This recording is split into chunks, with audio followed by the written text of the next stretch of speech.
you've joined us again this morning. We've been having great back and forth with a lot of the people who've been viewing us each and every week, and a lot of positive comments, a lot of questions. People are going through some tough stuff. So we want to help you with all of those things. We're going to continue on the topic of readiness today, and we're going to talk about it. Last week we broke it down into six different categories, and today I want to talk about it from that first category, the spiritual, or your quiet time, your life, your thought life. And I want to talk about how you can be ready by preparing yourself and training in the area of what you think about, how you think about it, and what really is your life like in your thought life, in your quiet time. How do you train in the realm of thinking? And so the way to really understand how to train as a thinker is to understand that you are a three-part being. You're a spirit. Okay, you don't have to be a believer in God to receive that. You know that. You know that there's something bigger than your spirit. My daughter's a doctor, and when she was doing her original coursework in anatomy, they had to take apart a body, right? They had to dissect a human body and take it apart, and her thoughts went to, all right, I know where the brain is. I know where the different organs are.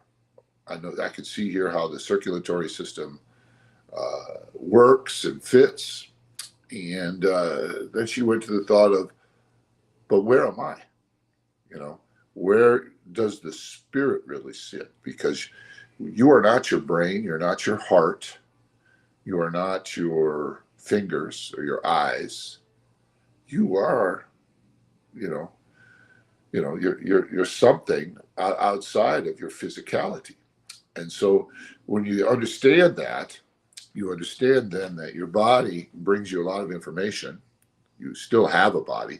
And so your body is where your five senses sit. And so that brings you all your information. But when you recognize your spirit is a little bit separate from your body, and then you have a mind, and your mind is your soul, which has your thinker, your intellect, and then you have your emotions, which sits in that soulish realm.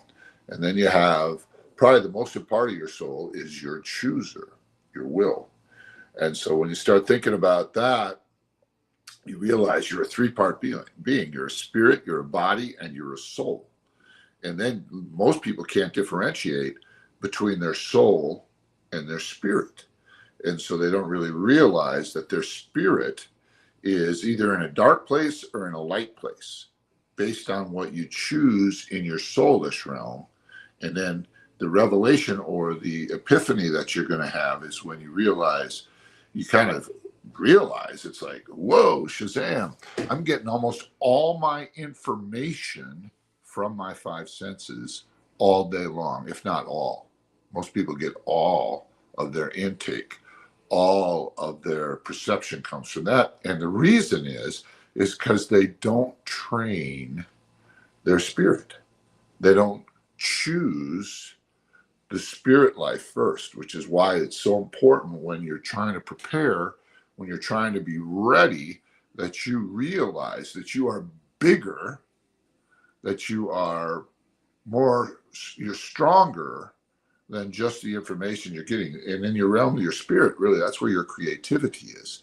That's where the realm of inventiveness is. It's also the realm of hope, and it's really the realm of happiness. So you want to get to the place where you are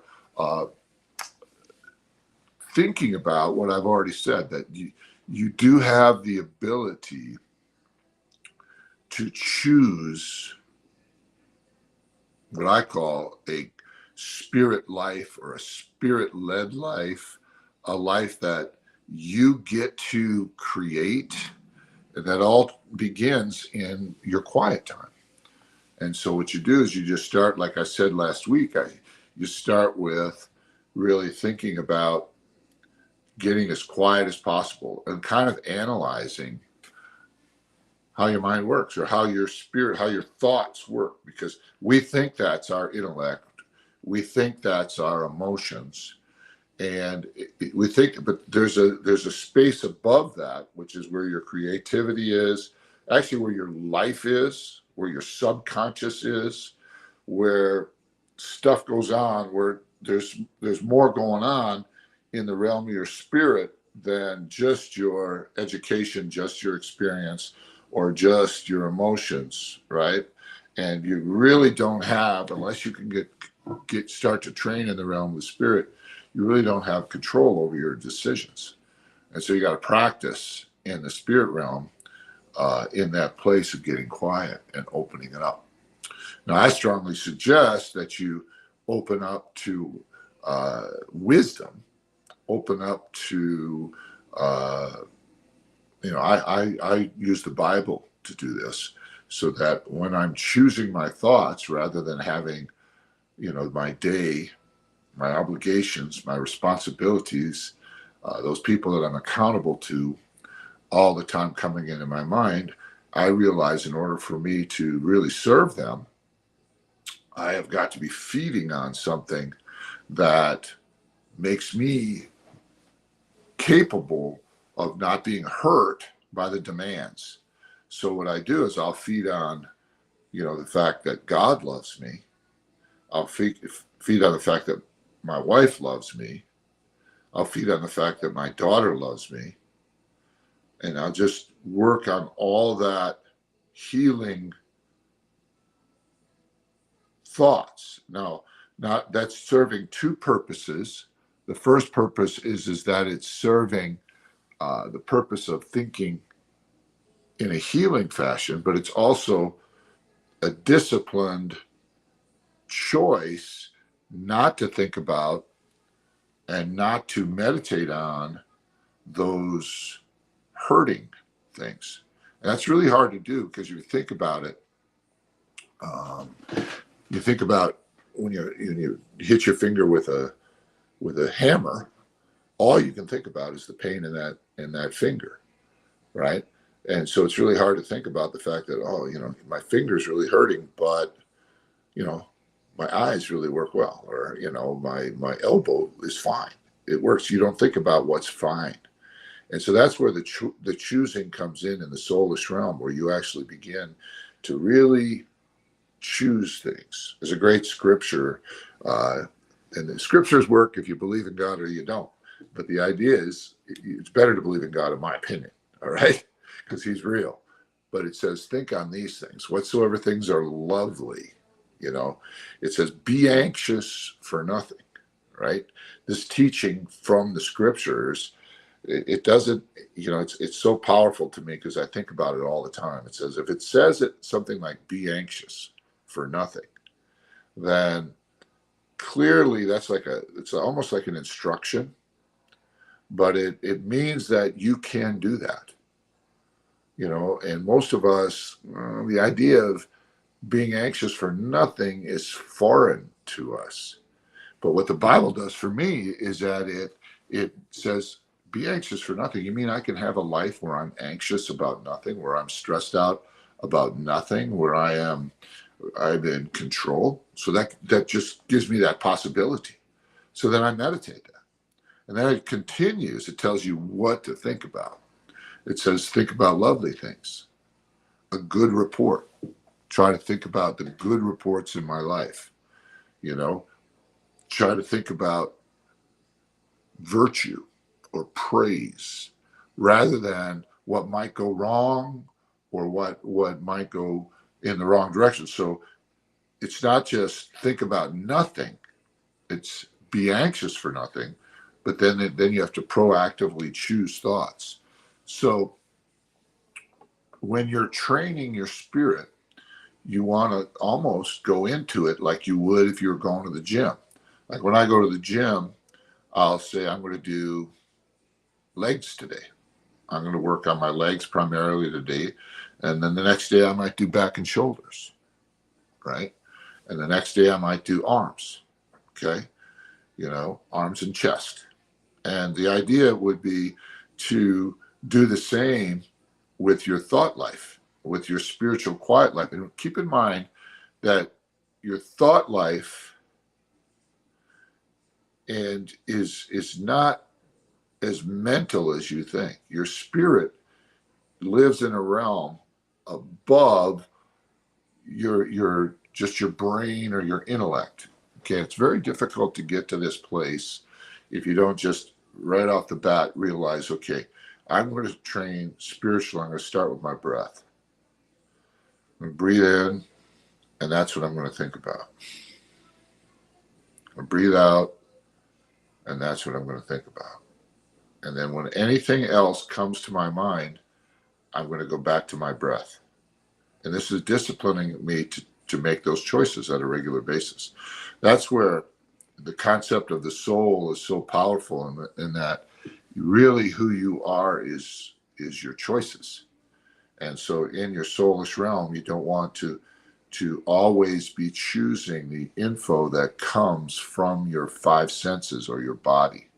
The Bible calls that your flesh, rightfully so, good or bad. And then, but you're going to choose your breath, your spirit. And when you're doing that, you're actually training, you're strengthening yourself to be bolder, more confident, and more in control of your life. You're not always reacting to what everybody else does. You're not always, looking for indications, because you're more internal. You're less external, and you're more aware that you get to choose. And so you're choosing this. So you start simply and most profoundly on meditating your spirit, which is your breath. If your breath is gone, you're gone, right? So your spirit and your breath, you can pretty much agree with me on that, no matter what your philosophy is. So your spirit and your breath is right there. And so what I do is I'll take time to get on my breath. Now, I've trained as a singer, I've trained as an athlete, and everything I do, I realize I'm a speaker. I speak all the time, and I need my breath. So I need it to be healthy, and I need it to be available to me. I need it to be ready. I need it to be healthy. So like before I prepare to speak somewhere, I will take the time to focus on my breath, and I'll notice when I'm sad or when I'm anxious, I'll be able to feel that on my breath. It's like you could feel like there's a hindrance there, or you could feel like there's a shortness there. You don't feel that deep healing breath. And so what I'll do is I will choose then. All right, if I'm going to speak to an audience of prisoners, or if I'm going to speak to an audience of young people or the elderly, I'll think about them. And then I'll choose, all I want to do is bless them. I just want to love them. I won't think about the anxiety of, I don't know what I'm going to say. I just think about, I'm going to love them. I'm going to bless them. I'm going to give them my best. I want to be as healthy and strong. I don't want any of my faults or prejudices or biases to come across, because I want everything that comes out to be a blessing. I want it to come out to be a building block for them, something that they can build from. And so it takes a little bit of, that's a choice that I'm making. That's a choice. A lot of people, when they speak publicly, they're just they got an axe to grind. They're trying to just influence people and take them in a certain direction. I'm trying to give them life, give them back to their health and wholeness. And that's where you connect to your spirit. See, there's really only one truth and only one healing place. The rest of it is noise. And this is where we train spiritually. And I think it'd be great if you began to ask some questions, because this begins with a choice. This begins with, I am going to do this, and I am going to begin today to focus on my breath, focus on it on the inhale, focus it on the exhale, And I'm going to focus on it so firmly that I don't contemplate any stress, anxiety, anger, regret, any of that. Shame, no, I'm not doing it. Blame, no, not doing it. Condemnation, no, not doing it. And so you stay on it until you can get like a minute where you can actually flip it. And no matter what's going on in your life, you feel almost the adrenaline of what it's like to feel when you're in love and when somebody really, really loves you. And so it's very powerful, and it's an exercise that will change your life, and it'll prepare you. It'll help you train in all the other areas too, physically, mentally, emotionally, socially, and financially. So stay with me. I hope this helps you this week. Honestly, this is a topic that I think about a lot. It's something that I work on a daily basis. Sometimes I'm really, hitting it and cranking it, and sometimes, I forget to even do it. But the more I teach it, and the more I share about it, the more I'm convinced how important it is. So I hope this helped you today. Please let us know if you have questions. Sometimes people are like, that's crazy. I never even thought of that. Well, of course, most people don't teach this way, especially in certain circles. So please, please, please reach out. Let's grow in this together. Thanks for tuning in, and we'll speak to you again very, very soon next week. God bless you. Have an awesome day. Morning Motivations with Dan Stratton.